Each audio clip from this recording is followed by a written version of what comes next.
Oh, I am so glad that you found your way back to the Yoga and Black podcast. But if you're new to the show, welcome. The show is all about sharing the stories of Black yoga and holistic wellness providers all around the world. And the goal is to bring more community awareness to the Black folks that not only practice yoga, but teach it too, to show our community that we too participate in these practices to help us heal and lead fuller lives. So, without me talking anymore, please, please, I hope you enjoy the show. Thanks for listening.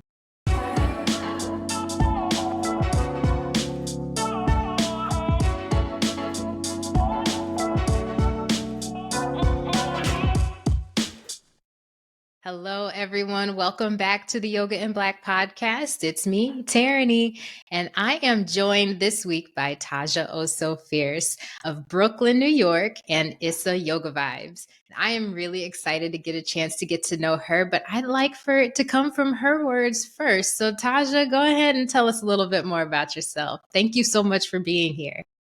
Thank you for having me. So, I'm Taja. I'm from New York City, born and raised.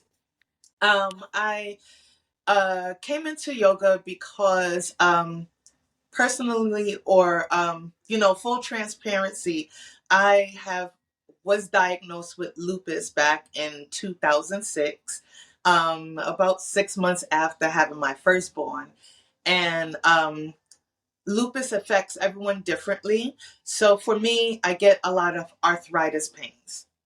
And one of the nurses suggested that I practice yoga to release the tension and pain, a lot of pain in my joints and muscles. So Yeah. I started going into yoga because of that, way back when. But a lot of the classes that I've joined, um, first off, a lot of the classes that I joined, I was probably the only chocolate sister in the room. And then I felt out of place because of the pressure in my joints, like the wrist, like doing downward facing Yeah. dog really hurts my wrist. And, everybody was just moving like this. So And fast. the teacher was not being mindful of me not being able to catch up. So even though some of the poses did feel good, some of the poses did not feel good. And I didn't feel like I should be doing this because I couldn't keep up. And a lot of the poses was very painful for me. So I didn't practice as much as I wanted to. And then along came the pandemic. The world shut down a couple of years ago, and a lot of people was out of work. And this was also around the Black Lives Matter, when everybody was out protesting. And, a lot of people started feeling, I don't know the word, maybe guilty or whatever the case may be, but every, all the other cultures was just offering stuff for free. Yeah. So here comes this opportunity for me to get a scholarship for yoga teacher training for Black Nice. wellness. And I tapped into that. And I'm like, I'm not a teacher. I didn't never felt like I was a teacher, but if anything, I'll be able to learn how to do these poses properly. And then if I feel called to it, if I feel comfortable, maybe I can start teaching people how to do poses properly and Yeah. not have them feel like how I felt in the beginning when, I felt like, okay, well, I'm in pain, this hurts, and I don't know the proper way of doing things. So through that yoga teacher training that I did with my vinyasa practice, I was able to learn about things like yoga props, things like holding space and being mindful, checking in with your students, being able to demo and things of that nature, and allowing people to feel welcome, especially people that are new to yoga. So I was grateful for that opportunity, and that's what really started my journey as a yoga instructor. That is an amazing story. And With the lupus, is everything able to be managed pretty well so far? Yeah. Yeah, Good. everything is pretty good now. I'm taking better care of my body, what I consume. Um, it caught when you are under a lot of stress, the flare ups, come about. Yeah. So I really understand and know how to use the word no and limitations, and because I'm I used to be like a people pleaser. Like, yes, I don't want nobody to not like me and things of that nature. Mm-hmm. That just causes a lot of stress on the body. So Oh, me being able to say no is a full-on sentence and you're just whew. going to have to accept that, that really just took away a lot of the stress. Yes, preach that good shit because boundary setting saves lives. Yeah, it It does. really does. So, yes, I'm glad that you're able to manage and, taking that as a big takeaway because a lot of folks don't realize, those things like, saying no as a final full sentence Yeah. and setting boundaries is something that can bring so much more joy into their lives. Yeah, no. Oh my goodness. Like the amount of stress that just eases away once you look at somebody in the face and tell them no, and they have nothing else to do but accept that. It's like, that feels good. Yeah. That feels real good. Man. Ugh. Well, tell me a little bit more about. Actually, no, I don't want you to tell me more about this. I want us to have this conversation because you brought up something that doesn't get talked about much, and that's taking a YTT without the drive to teach. Mm, And I love that you have that perspective of wanting to take the YTT for your own benefit to learn more about the practice and mhm. for to better serve your own practice. So, with having that mindset, even though a lot of folks may take the YTT to turn it into a career, what did the experience feel like for you, knowing that you were just really wanting to absorb that information for yourself? Well, because of the option to go online and do a self-paced kind of learning experience, that took away a lot of the pressure because I I'm all about schedules, deadlines. I got to do this by this day, and stressing out like. And then You're I a good also student. yeah, I also procrastinate as well. So wait till the last minute, and then I'm up at like 3 o'clock in the morning, like, oh no. So, but that experience taught me a lot of the things. Taught me about um not taking myself too seriously, not being so critical about myself. A lot of the times, I notice a lot of people, whether it's consciously or subconsciously, they are always putting themselves down like, oh, I'm not good enough. Oh, I can't get this done. Oh, what's wrong with me? And a lot of the teachings tells you not to be attached to the outcome or the goal. Just enjoy, the process, the journey, and the moment.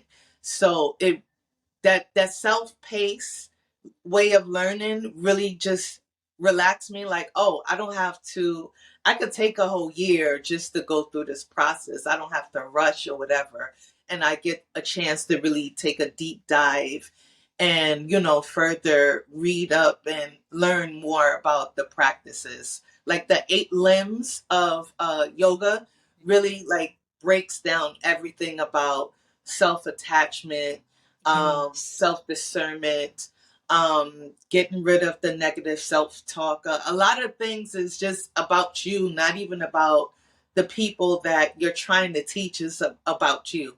So, it was good for me to, I mean, I know everybody else was, went into the practice to become yoga teachers, but me thinking like I'm not even a teacher anyway, but I just want to know how to do things properly so that when I'm in a yoga class, I'm not in pain or it really stopped me from thinking, oh, I can't keep up with everybody. It really just had me focus on, this is my practice. So if the teacher is saying go to downward facing dog, 3-leg dog, okay, I can't do 3-leg dog, and it's okay. I'll meet you in whatever pose I hear next, or whatever pose feel comfortable for me.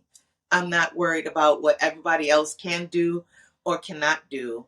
This is my practice. This is my time. Let me do what I can do. So anytime I teach a class, I tell everybody up front, like, look, I'm not the most flexible person. Yes, I could get into this pose, but I cannot do a handstand. Sorry, that's just not within my practice, and it's okay. And I'm not going to force anybody to do something that they cannot do. So if you can't do it, that's No your harm, no practice. foul. Yeah. This- I think that gives you such an advantage as an instructor, though. In the experience I've had as an instructor, teacher, whatever you want to call it, being able to embody the yoga makes you such a more accessible and inclusive instructor, because you're able to understand that your experience has been your own. You're understanding all of the things that they may also be going through at the time yeah. of their practice too, and able to help guide them through it. I don't know, and let me know if you agree on this, because what I found with many different programs that I have seen throughout the years is that there's such a focus on being able to teach a class, but not teach the lifestyle, teach the lessons, teach the Hmm. philosophy into a place of understanding. Do you Yeah. think that's been a hindrance to a lot of the things that go on within the yoga industry in the West? I believe so, because although there are hundreds and thousands of people that practice yoga, there's still millions of people that think, oh, I can't do a yoga class. I'm not joining that. Like, Mm. even with my friends, they'll tell me, I'm just here to support you, but I would never have tried this. One of my friends even said, Yes. yeah, I would never have tried this if you wasn't my girl and you wasn't teaching this class, but it actually helped me. Like, I could actually twist my neck. I'm like, seriously? So, I think a lot of people just are concentrated on just doing particular moves and getting through the class and then just flowing, but not checking in on the various different people that's in the class, because not everybody is an expert. Oh, thank you for saying that. Thank you so much for saying that. Yeah. Yeah. I'm guilty of it too. Even like when I'm in a group class, like it's hard not to look around the room and see what other people are doing, because they're Yeah. all right there. And if I don't know, it might be the squirrel that lives in my brain, but once I see something moving, I'm like, oh, what's that? I was like, instead of saying focused in the four corners of my mat, but to have someone leading the space that knows that is powerful. So I'm glad Mhm. that you were able to pave a way for your friends, because that's what this is all about. Like, all Yeah. right, you see what I'm doing, you should try it with me. Oh, you love Yeah. it? Okay, let's all keep doing this together. Uh-huh. Yep. Yeah. Yep. Oh, you feel better now. Ain't that something? That's always one of my favorites, is when later on, like if it's been a while and they've been practicing with me or just on their own or something, and that's like, I noticed my knees don't hurt like they used to. I'm like, no, really? Like, that is so cool. I am so happy for you. I totally was part of my plan. Ooh. Right? Like my little evil genius over here. Like, yes. Part of me is like, any celebration that I have, I want it to be yoga based, so that I can like, I'm having a birthday party. We're gonna do some yoga. Come on, all my friends. Oh, you Yeah. feel good? Good. You want to come back later? Let me just sneak you in a little bit. Oh my goodness. But I'm always about trying to share this with as many people as possible. I'm still stuck on this YTT thing though, because it's becoming more common knowledge that scholarships are available, but still there's a lot of people that don't realize that. So could Mhm. you tell me a little bit more about the process of not only applying but for finding it in in the first place? So, how I found out about it was I followed this yoga instructor called Trap Yoga Bay.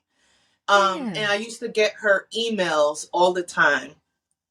And she just randomly sent the email like, "Hey yo, there's a free yoga teacher training program. All you got to do is sign up, and if you're interested in being a yoga instructor like me, just fill out this form." And I clicked on the form. It was just some, a simple like Google form. I'm like, is this real? But I thought it was from her, but it wasn't from her. It was from my vinyasa practice. So I Okay. completed the form and asked you, you know, um, your basic information, and then it asked you like, I, ca- I can't remember because it was about 3 years ago in 2020, but something to the effect of, um, how would you pledge your because we're getting this free opportunity, how would you now bring this to your community? And I mentioned about the my experience as a lupus warrior and how I would, use this opportunity to teach others how to practice yoga without feeling like they don't belong.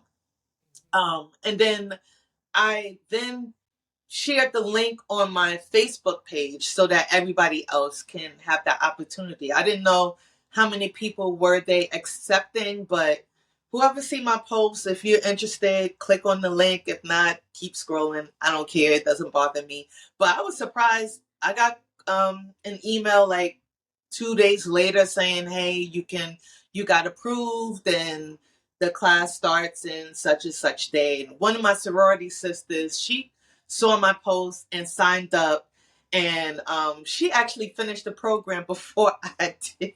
But I mean, it's self-paced, so do what feels good in your own Yeah, time. Yeah. yeah. That's so dope. What sorority are you in? Well, it is a sorority. It's not a D9, but it is within the New York City area called Delta Sigma Chi. It's a multicultural organization that was founded in Brooklyn, New York in 1996. That is so dope. Yes. I'm a Zeta, so I was like, oh my gosh, tell me more about this. Yes. That's awesome. So have you had a Cool. chance to teach to your sorors yet? Yes, I did a few virtual classes. I did Nice. group classes and a couple of like one-on-one classes, That's especially so during the dope. pandemic where everybody was stuck at home, didn't have anything to do. Mm. So we used to do these weekly sister check-ins, just so everyone can, talk about whatever it is that's on their minds. And then it turned into a Wednesday wellness kind of thing where one of my sorority sisters is following a some type of um, what do you call it? A fitness instructor. Hmm. So she would, share the screen and we'll all do like this fitness thing. And then afterwards, I would do my yoga thing. So we'll have, you do your regular workout and then I'll cool everybody down with yoga. So it was cool. But, once everybody started saying we outside, That now it's turnaround hard to happened. reel people in. Man, that turnaround happened faster than I realized. Because when did things officially shut down? Was it March, middle of March Yeah, of yeah. It 2020? was March. I think I was back teaching in a studio that following August. I'm Oh, like, wow. and I think that, and there were other spaces that were open before that. It was Mm. just, that was the only place that I was contracted at that was like, okay, we're opening our doors. I'm like, oh, okay. All right. With the Masks and mask and everything. all. Yep. And it was a hot yoga studio too. And it was before I had easier access to like the surgical masks and even the KN95s, but I had a cloth mask and it was like, it was good. It did what it needed to do, but I was like, okay, breathe. All right, back up.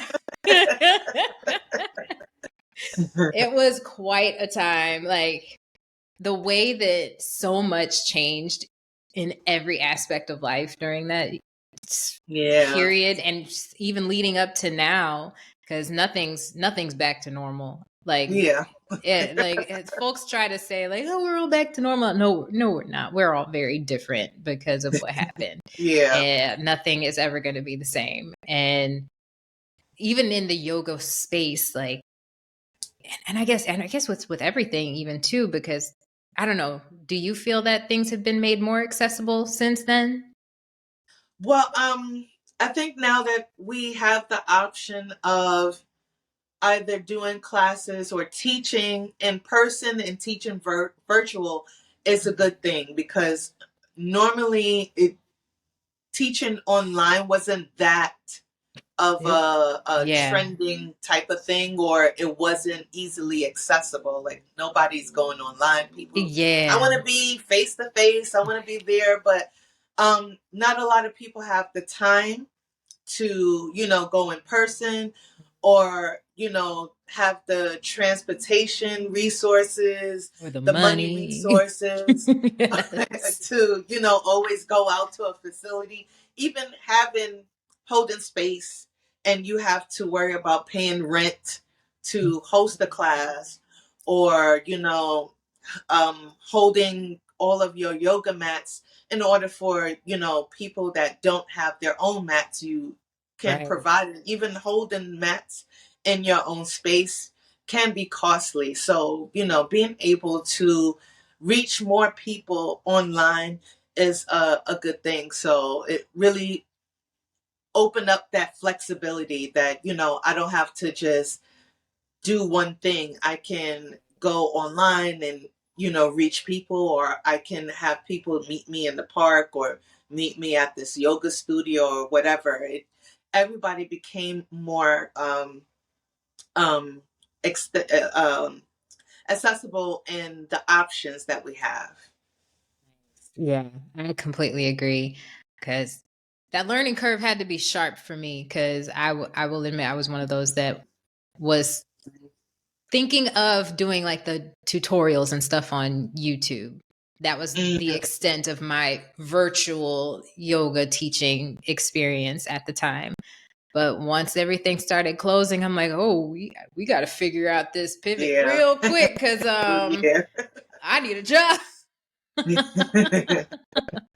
But I learned how much more effective it was in being able to reach more people, because again, that is a big thing for me, is being able to reach as many people as I possibly can to share this thing that I love so much. And it's nice to see that more people, even with the fact that so many more doors are open and spaces are open and we outside, but there's still so many people that are still, I'd rather practice at home with my virtual teacher. And I'm like, good. That's what we need, because like you may, like, for instance, I'm here in Texas. I might need your class. I can't get to you, but now we got the opportunity now. And it's so much easier, because who's to say that I would be able to find the Taja experience down here? Of course I'm not going to be able to. So now I have access to all these teachers now. It's awesome as a consumer. And you mentioned a really great point as the provider of the yoga. The things that people don't think about are the resources that it takes to hold a yoga class, or at least that it can take to hold a yoga class that is accessible, because folks don't necessarily have mats and things like that, holding space, finding space that's safe, that's clean, that's all this stuff. It's a lot to think about. Yeah, it is. It's something I'm stuck on right now, because I want to hold classes with this platform, but there's so many pieces involved. I'm like, shaking my both fists all the time to try to figure it out. Right. Man, it's and I've said this on a previous episode, but I wish more people could really get a peek, like a real deal peek into the life of a yoga instructor, because we do a lot. There is a Yeah. big energy exchange in this. Yeah. And Especially if you're by yourself and you oof, have to be the yoga instructor, the planner, the person that's searching for venues, the person that got to advertise, the person that has to, oh, you don't have mats, where am I going to get these mats so I can provide for people? It's a lot. it is a lot. So that brings Even us, social, you got to be your own social oof, media content creator and create all these calendars. I'm like, oh my gosh. thorn in my side. Like, if I could easily hand off the social media piece to somebody else, I totally would, but that is not in the budget right now. Right.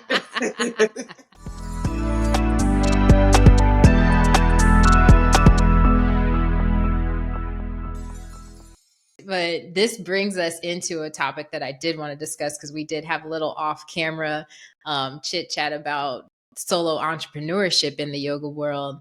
Because I've been learning a lot with a job that I have now, but also just being a solo entrepreneur in this yoga space. And there are so many aspects of this that we're never taught. And that's in any form, like not even at the Yeah. YTT, but even in school or anywhere Yeah. else, like the information is just not easily accessible. Could you tell us a little bit more about the process and the things that you've learned throughout this, getting Issa Yoga Vibes up and running? Well, some of the things that I've learned that I need to find money for is like you touched on, having a virtual assistant to take over and do the social media part, plan it. I need someone to do that and then tell me, hey, I need you to do this video, to take these pictures, do these poses, and then let them figure out how they're going to post that. um I need a we need a lawyer because you never know what you're doing can affect you in the long run. Like I tried to trademark my company name. I did a basic search and didn't find anything. So I'm like, all right, let me just put my coins there. I'm investing in me. And then when I filed the paperwork, I get a letter back saying, oh, this company is already using it. I'm like, oh, come on. Now I wasted money that I don't have. How am I going to get this money back? So, if we had the resources to be able to tap into a lawyer that is proficient in trademark. You need a lawyer that is proficient in, if you have, or if a student is in an accident or gets into an accident trying to do a pose, you want to be able to figure out how are you going to um, what do you call it? Register yourself. What type of company are you going to do? A LLC, a C corp, or whatever to protect you? You got to remember to keep your assets, your personal assets, separate from your business assets. One of my sorority sisters cusses me out all the time. Tasha, why are you using a personal account? Wait, can you stop yelling, please? I'm doing this by myself. I'm I trying to was do like, the best I'm I doing the can. Leave me best I alone. can with what I got. Cut me So some it's just slack. all these different things that, you know, you have to know what you're doing. But if you don't have the resources, and I'm a single mom, I'm working a full-time job, and I don't have the money to be doing this, that, and the third, but I want to do all the things. Yeah. And I want to be able to leave my full-time job and do what I love on a full-time basis and be able to run this household, raise my boys, and, do everything that I love. But, it's a lot. So, being able to reach out to you, luckily I have, my sorority sister is a CPA. So, I get that little discount or whatever, but I pay Yes. it in her yelling at me all the time.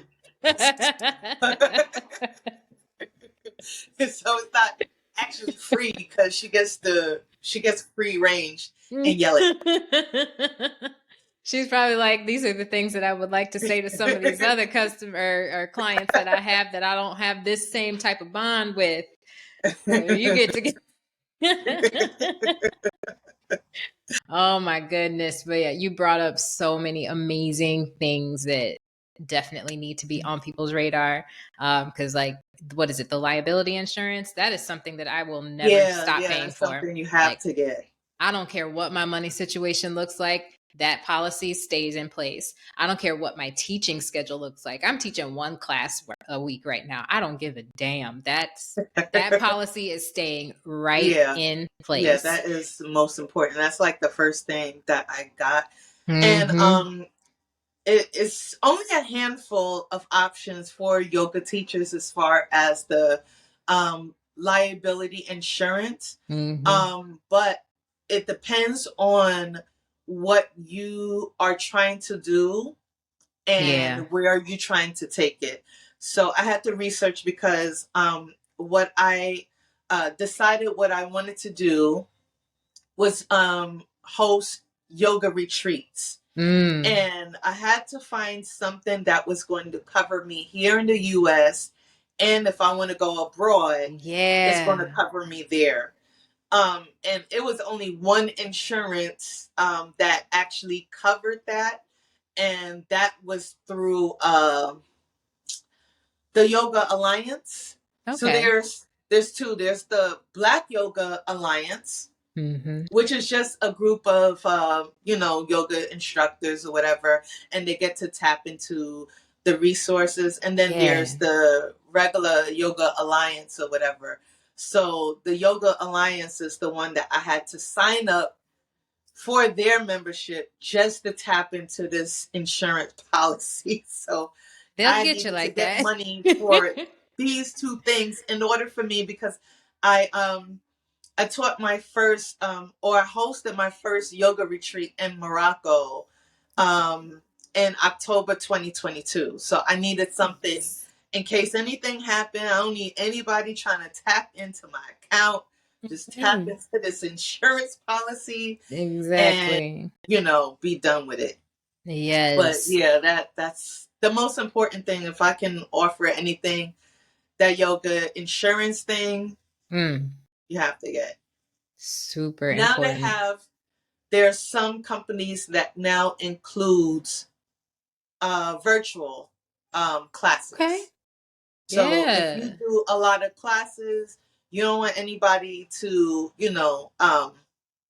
there, you may feel like you're cueing well, but people may not understand what you're trying to say. So they may get into an accident and you want to be covered. So you want to look for the different options, what covers, what's not covered, and really shop around before you purchase your insurance policy. And people will lie to you too, or at least omit things, because I make a Yeah. habit of asking people, like, do you have anything going on physically that I need to know about while you're taking this class with me? Because I'd like to know if I need to, provide additional modifications for you. And folks are like, oh, I'm fine. And then I see them get into a pose and I'm like, see, I knew better than to just not pay attention to that. I even had somebody come into my class that was several months with child and didn't tell me anything. And I'm like, honey, I need to know these things. Like, that's not just one person in here now. I gotta worry about you and your young one inside. Yeah. Like, do you send people a questionnaire before they start class, or? Is it just they could drop in? If it's something I'm hosting that's just me, I do have a questionnaire in place where they have to basically give their or it's essentially kind of like a Like a yoga liability waiver. Yeah, Yeah. so it's a waiver like recognizing I understand the risks and blah blah blah blah of this, and letting me know of anything that they do have going on should they disclose it.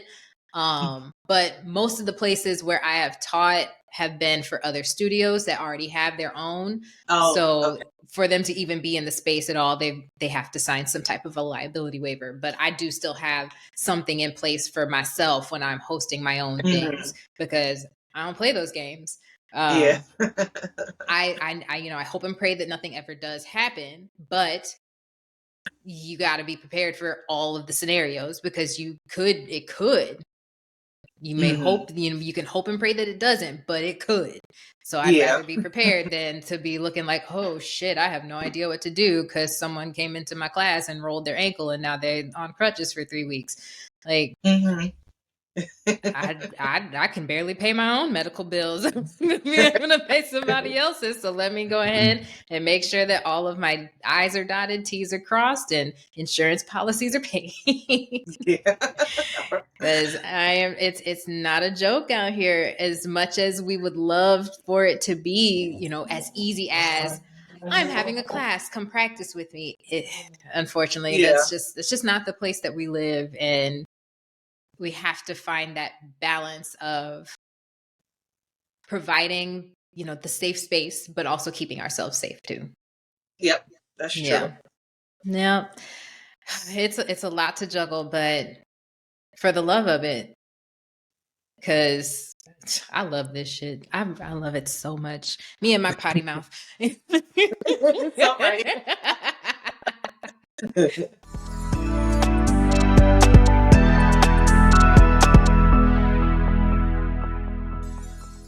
So, okay, tell me more about what drove you into going into yoga retreats with Issa Yoga Vibes.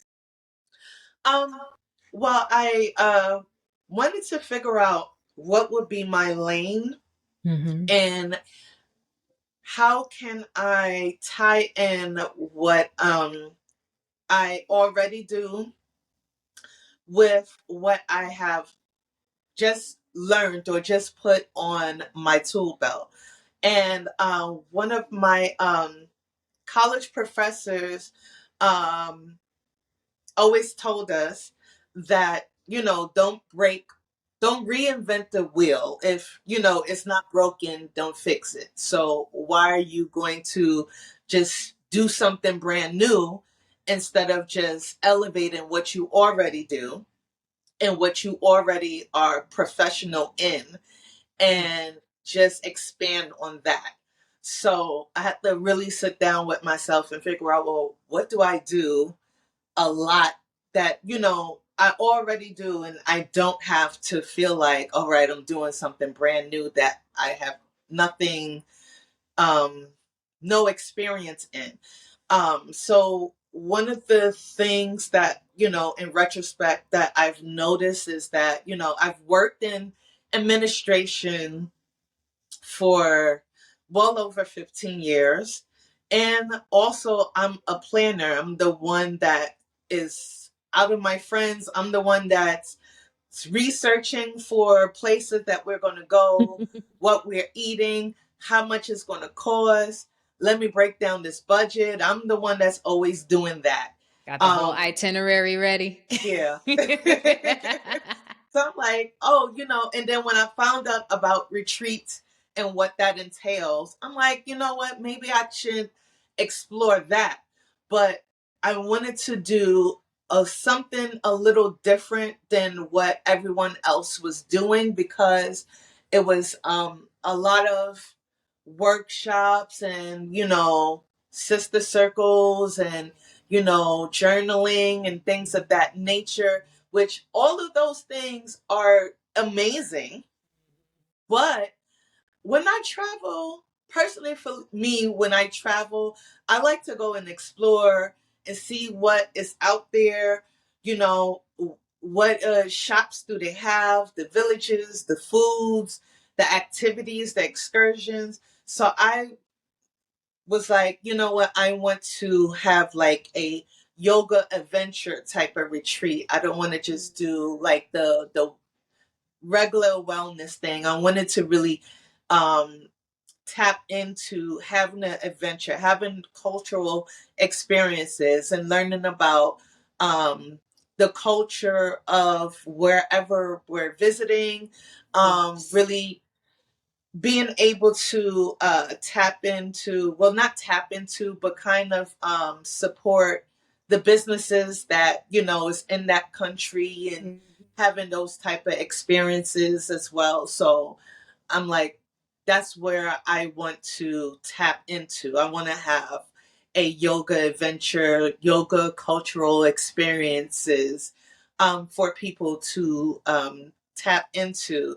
And I really wanted to focus on Black wellness, Black people. I want Black people to feel invited and feel welcome, feel supported, feel like, oh, I'm home and I'm with my people, and we're about to Yeah. have fun time, and we're also going to practice yoga, going to relax and release and be able to forget everything about the hustle and bustle here in the US. We're going to have an amazing time and see all of the things, and then be able to go home and be like, wow, I had an amazing time. Um, and I'm really relaxed. I can go back to work and be at ease. That I like that idea of a yoga adventure retreat. That Mhm. is because I think it just makes sense to me to, if you're going to go abroad and do this thing, to experience the culture of the place that you're going, Yeah. because resorts are nice. Yeah. Because I'm guilty of this on my trip to Jamaica about a year and some ago. But I guess I was just really at a point where I wasn't adventurous. I was exhausted. So I'm like, I'm gonna stay at the Mm. resort for this trip, but the next time I'm coming back, trust and believe it's adventure time. But I love that are able to facilitate that, because I've heard a lot of retreats that just do, okay, we're having yoga in the morning, and then maybe like a hiking thing, and then yoga in the afternoon, and then another workshop on this, and then yoga in the evening, and then we all go to bed. And I'm like, that's a lot. What about what's going on in the whole city, or the, wherever it is that we're at? Like, can we meet some people, the locals and stuff? Like, yeah, I like that. Yeah. Um I feel like you and Flo Brewer might get along really well. I interviewed her, which season 2? Mm. Season 2. She also does or teaches at retreats. Um, I can't remember where she's going for the rest of this year and into next, but a lot of what you said reminded me of some of the things that she said too, where it's Oh, like, wow. if I'm going to go overseas, I'm going overseas and having me a good time and experiencing the culture. Like, yes, more people need Yeah. to do that. Yes. Yeah. I might have to link y'all The two up. the Yeah. in Morocco, met this wonderful the owner. He owned a surf stay, Ooh. and he was wonderful. His name is Andre. So I had the ladies. First of all, I don't even know how to swim, but I'm over here. I'm over here getting these ladies to go surfing. Like, I will happily watch you from the shore, cheer you Right. on I'll with take my the pom poms and pictures, everything or something. but when the time came, because I chose the days, the activities that we were supposed to be doing. Hmm. And everybody was well aware that we are going to a surf camp, and we were going to be doing yoga. But I think the morning of, people was backing out like, oh, I don't know about this. I'm like, what do you mean? You just paid your money We knew and where you we were knew going. we was going surfing.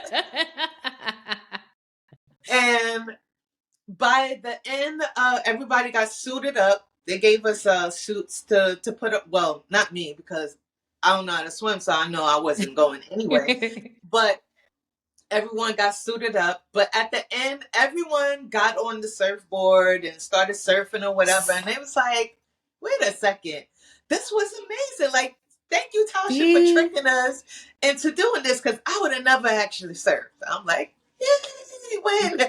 Create the But opportunity and hold the safe space. I got Yes. on the surfboard. Now, I was laying down and the instructor was pushing me around in the water. I'm like, I think that's all I'd be able to handle. Like, let me stay on the board. Don't let me get off this. I'm holding on to it for dear life. But that was one of the amazing things that people, well, first of all, you know, like as I said before, you know, I try to target or market to Black women. Mm-hmm. So I had 7 people join the retreat, and 6 out of the 7 were Black women. So you know the stereotype: Black people don't swim or they don't do any of the things. So I was nervous because in the morning it was like, no, I'm not with this. But everyone tried it. Everyone had fun. So it was amazing that we were able to feel comfortable and be able to try something new. And that's what I love, to be able to, try something new with, my people and be able to explore new things. That you were able to provide that for them and that they had such a good time, because that even happens with yoga. Like, folks really will not try it until they see somebody else that they know or that looks like them doing it. And they're like, oh, okay. Okay, if they can do it, then I can do it. Yeah. And that's all it takes. So, nice. Now, I don't know. I love the ocean, but that thing scares me. I tried snorkeling when we were in Jamaica, and I got about, I want to say about 10 feet from the boat. And I was like, okay, I'm done.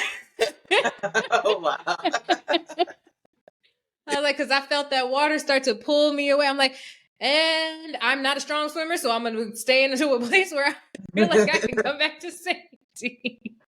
But it was so nice to see other people out there that look like me doing it, because I'd never tried anything like that before, especially knowing that my ass can't swim that well. So it was just so much more reassuring, especially the crew that was on the boat too. They were so kind and just like understanding. That's great. I told them, I'm like, really what's going on is I'm having an anxiety attack, and I don't think it's smart to be in the ocean while you're having an anxiety attack. So I decided to come back. So we're going to go ahead and do this. And they tried to, coax me back out there. And I'm like, once I'll say I did it. I did it. I tried it. You gave me a new life experience. Thank you. Thank you. So I'm sure that all those ladies are looking at you like the same way, like, thank you. Like, I never would have tried this without you. I love that. I love that. Where's your next retreat? So I'm still in the planning stages for 2024, but I'm looking at a location in Florida, ATL, and actually I found a spot in Texas. So I'm trying to see how I could work one or maybe all. I'm not sure at this point, but I am working towards trying to have at least 1 or 2 for 2024. Nice. I like that. Like, even retreats that are stateside can be really, really fun and adventurous and trying something new, because each state has its own culture too. Like, being down here in Texas, they definitely have their own culture down here. Because I'm from the Midwest, so moving down here, I was like, oh yeah, y'all definitely do life different down here.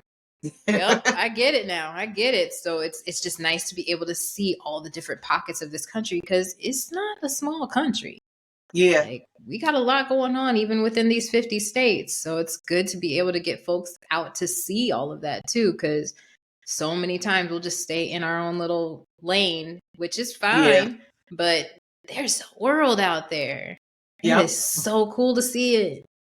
So cool to see it.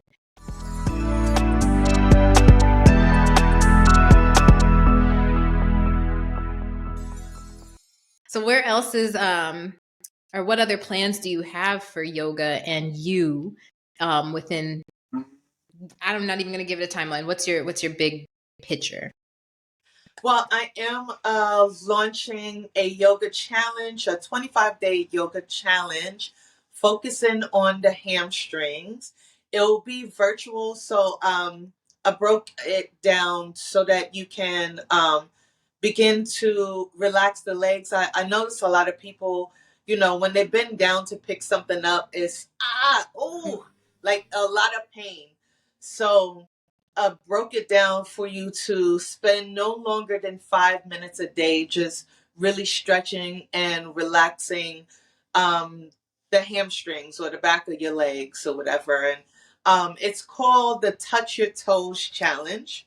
So at the end of the 25 days, you should be able to touch your toes without pain or strain. And how I will be doing it is um, the person that I choose will be able to win a cash prize. So it's $25 to join the challenge. And then you could possibly win your money back. Hey, that is dope. Yeah. I So like this. I'll be able to share the link for the 25-day challenge with you, so you Yes, could I put can it put it in the in. notes. Yeah. Thank you, thank you, thank you. When does it start? It starts December 1st. So it's from Oh, December perfect. 1st to December 25th. Yes, I was going to say, I'm like, does your episode air by then? Yes. Yes. Yes. Yeah. Yeah. Yeah. November. Yes. I never know what day it is. I really don't even know. It is the 15th. Okay. Oh, yeah. Look, You're doing all the things, so. I'm trying. That's why I need to have the date on the watch, the date on the phone, and an actual planner that I keep on hand, because otherwise I don't know where I'm supposed to be without one of those things Yeah. telling me what to do. I tell people if it's not on my calendar, it doesn't exist. Exactly. Exactly. If I haven't written it down, there's likely not a chance that I'm going to retain it. Like, there's just so many things going on in the brain at once, but Yeah. that's what meditation's for. Slow that stuff down. Oh my goodness. I can't believe we've already been talking for as long as we have.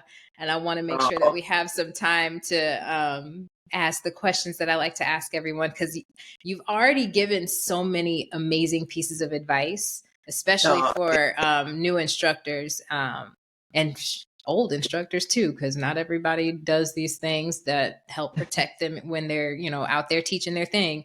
But yeah. what advice would you give to those that are, we'll start with the folks that are just starting out with a yoga practice in general. What kind of advice would you give to them?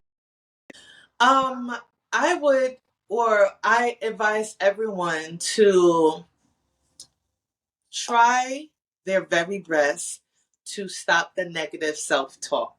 Mm. Stop saying you can't do it. Stop saying you're not flexible enough. I'm not flexible. Now what? There is a workaround. There's always a modification. And I can offer you the modifications that you need. So there's no excuse for you to at least try. It doesn't hurt to try. And if there's Oh. something that is that you're unable to do or you don't understand to do, you can always speak up and ask for help.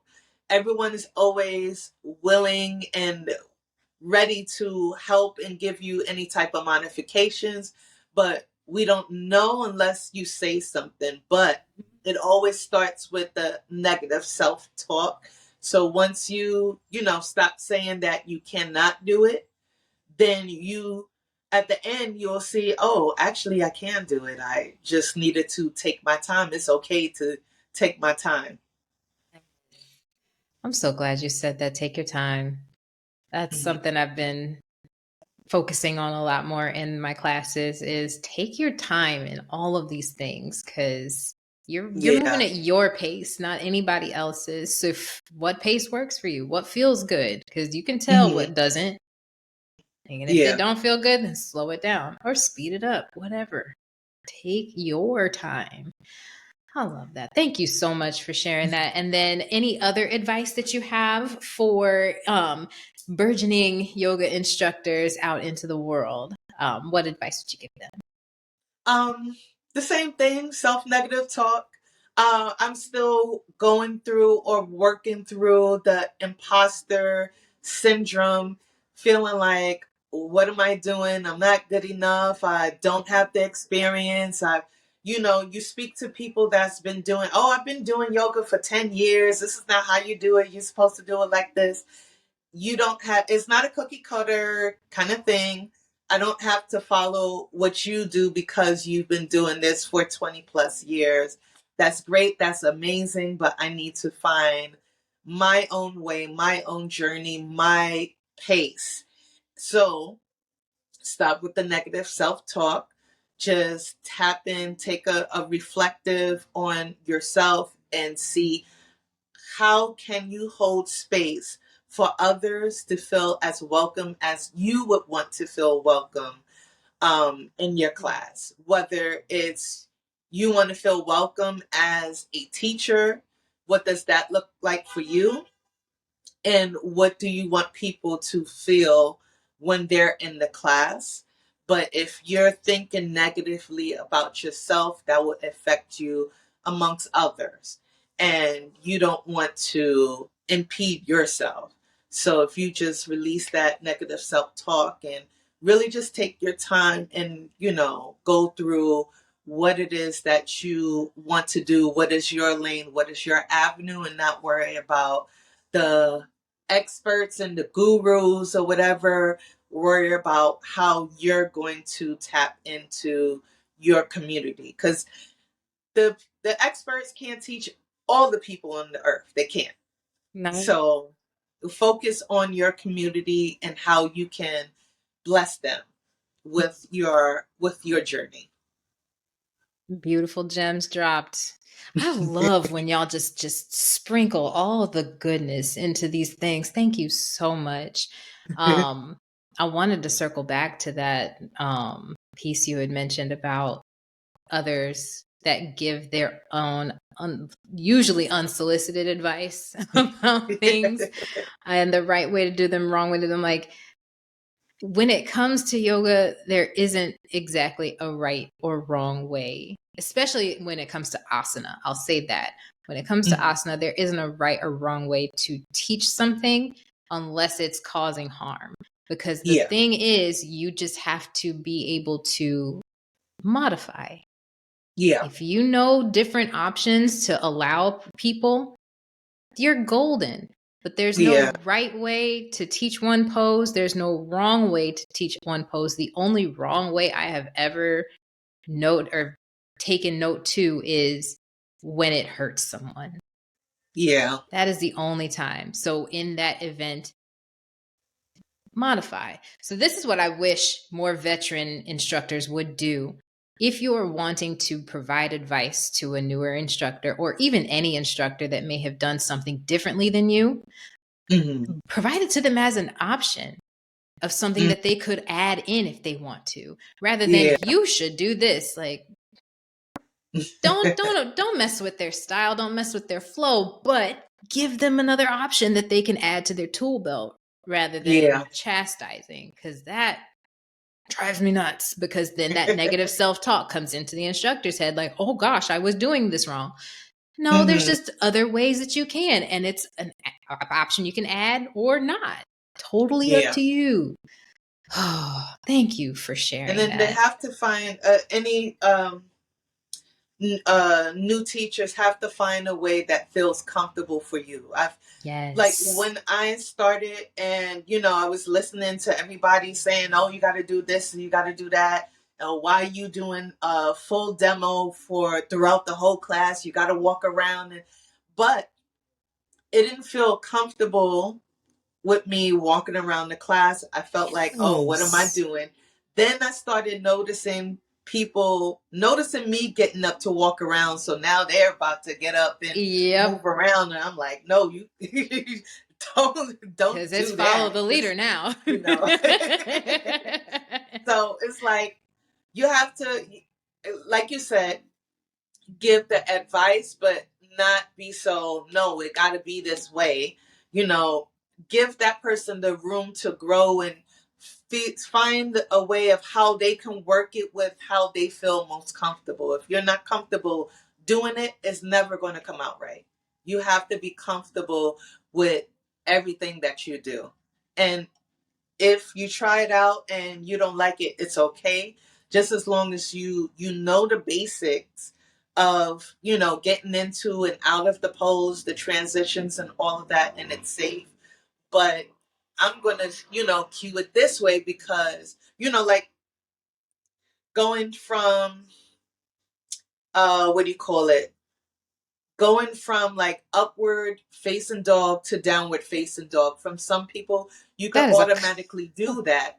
But then yes. with me, if I have joint pains, I'm going to go into tabletop first and then go into downward facing dog. So I like to teach people the different options so that it Yes. doesn't feel like, oh, I can't do it. Oh, I'm just going to have to just stay in child's pose until they get to the next pose that I can actually do. Like, no, there's other modifications, and I try to give that modification as I teach so that, everyone feels comfortable moving from pace to pace and nobody's in pain, nobody's trying to avoid any accidents, or no one's feeling like I can't even do this anymore. This is crazy. Why am I here? I don't want anyone to feel like that. So, give the suggestion, but also give a way that that person can teach the class and not feel like, oh, I'm an incapable instructor because I can't go from this pose to that pose. I have to do this pose just to go to that pose. And, I feel empowered by doing that and not feel like I'm inept because I have to do these multiple steps. Yeah. So I think a lot of people feel like they can't do it or they're not good enough to be a teacher because it takes multiple steps for you to get from this pose to that pose, instead of empowering that person, because you don't know what that instructor, you don't know what the instructor is going through behind the scenes or personally, and you don't know what the student is going through. So if you give the options, then let that person be empowered to choose the option that they need in order for them to feel comfortable. Clearly, they knew that you was on some real good stuff, so they had to throw the siren in there, like, she's on fire, people. She's on fire. Yes. That, and this is Brooklyn, New York, so Trust. Already know. Oh my goodness. Taja, I can't thank you enough for your time today. This has been such a fantastic conversation. I really, really appreciate you and your energy. Do you have anything that you'd like to plug at this time? Well, I spoke about my Touch Your Toes challenge. It's the 25-day yoga flexibility challenge where you learn to relax and release any tension in the legs, especially along the hamstrings, so you could be able to touch your toes. It will start December 21st. Challenge fee is $25. You have the opportunity to win a cash prize. So the more people that you get to join, the bigger the pot. And I will be releasing or launching yoga retreats for 2024. So if you follow the Traveling Yogi on Instagram and TikTok and Facebook, then you'll be able to tap in all the things. I also have a yoga newsletter, so I'll be able to share that with you as well in case anybody, don't want to miss anything. They can always sign up for notifications. Absolutely. All of this will be in the show notes too. So you said the Traveling Yogi. Do you have any other social media handles that you'd like to share? Uh Well, no, not at this time because I'm still trying to figure out this branding thing. So right now it's just the traveling yogi. Got it. Awesome. Well, folks, you heard it here. Join in on the challenge. Follow Taja as soon as possible. And I thank you all so much for listening in on this episode. And I will see you back next week. Have a great rest Thank of you your for week, having folks. me. Thank you for being here. Bye, everybody. Bye.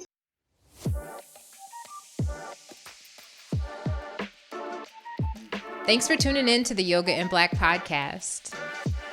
What did you think of this episode? Leave us a comment or a rating on whichever platform you're listening or watching from today, right after you subscribe. Be sure to follow us on all our social media platforms. You can find us on Instagram at yoga.inblack, Facebook yoga.inblack, and TikTok yoga.in.black. Also, head to www.yogainblack.net for all your YIB needs. Next episode, I'll connect with Adrienne Lind. New episodes air every Tuesday. And if you'd like to be on the show, fill out our waitlist form on the website. Be sure to click on Let's Talk from the menu. I can't thank you enough for all of your support. Really, this could not be done without you. Thanks for listening.